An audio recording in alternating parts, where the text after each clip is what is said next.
नमस्कार दोस्तों, स्वागत है आप सभी का आपके अपने YouTube चैनल आज स्टडी ऑफिशियल पर।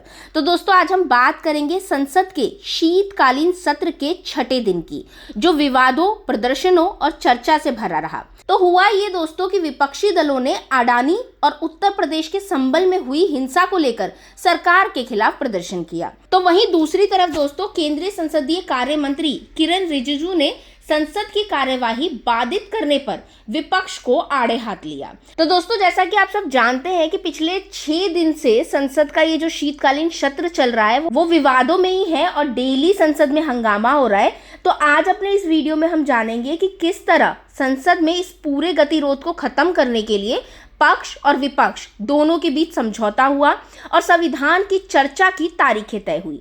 तो चलिए दोस्तों समझते हैं इस पूरे घटनाक्रम को डिटेल से। तो दोस्तों आज सुबह ना विपक्षी दल इंडी ब्लॉक के नेताओं ने संसद भवन के बाहर प्रदर्शन किया।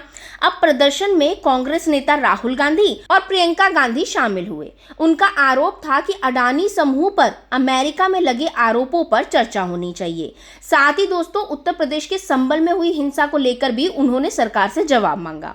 हालांकि प्रदर्शन के दौरान सपा और तृणमूल कांग्रेस के नेता वहां मौजूद नहीं थे। टीएमसी ने कहा कि अडानी मुद्दे पे बाद में भी बहस हो सकती है, अभी इस वक्त महंगाई जैसे मुद्दों पर ध्यान देने की जरूरत है। तो वहीं सपा ने संबल हिंसा पर चर्चा की मांग करने के लिए संसद को सुचारू रूप से चलने का समर्थन दिया। अब बात करें अगर दोस्तों केंद्रीय संसदीय कार्य मंत्री किरण रिजिजू की, तो उन्होंने विपक्ष पर तीखा प्रहार करते हुए कहा कि संसद को सुचारू रूप से चलना बेहद जरूरी है। उनका कहना था कि हमारे पास बहुमत है, इसलिए हम बिना चर्चा के भी बिल पास कर सकते हैं, लेकिन ये तरीका ठीक नहीं होगा।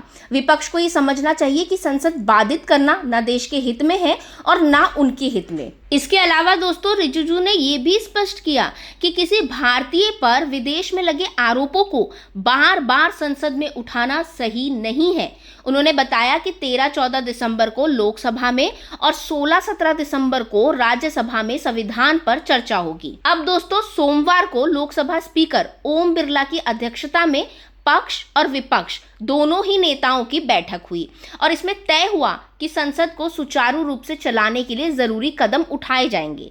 विपक्ष ने अपनी मांगे रखी जिसे मान लिया गया है। अब इस बैठक के बाद दोस्तों टीएमसी नेता कल्याण बनर्जी ने कहा कि समाजवादी पार्टी को संबल हिंसा पर बोलने का मौका मिलेगा और टीएमसी बांग्लादेश से जुड़े मुद्दों पर चर्चा करेगी।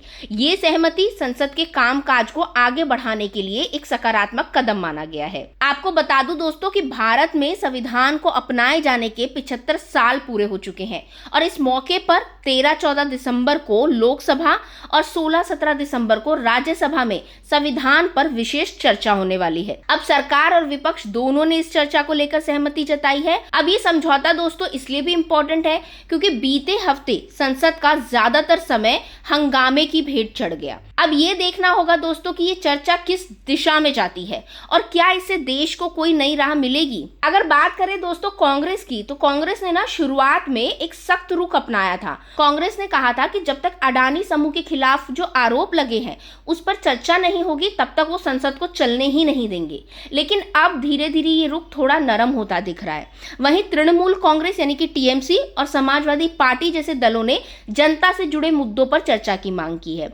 टीएमसी का मानना है कि महंगाई और बेरोजगारी जैसे मुद्दे ज्यादा इंपॉर्टेंट है। तो दोस्तों जहां एक तरफ विपक्ष ने प्रदर्शन किया तो वहीं दूसरी तरफ सरकार ने संविधान पर चर्चा के लिए तारीखें तय कर ली है।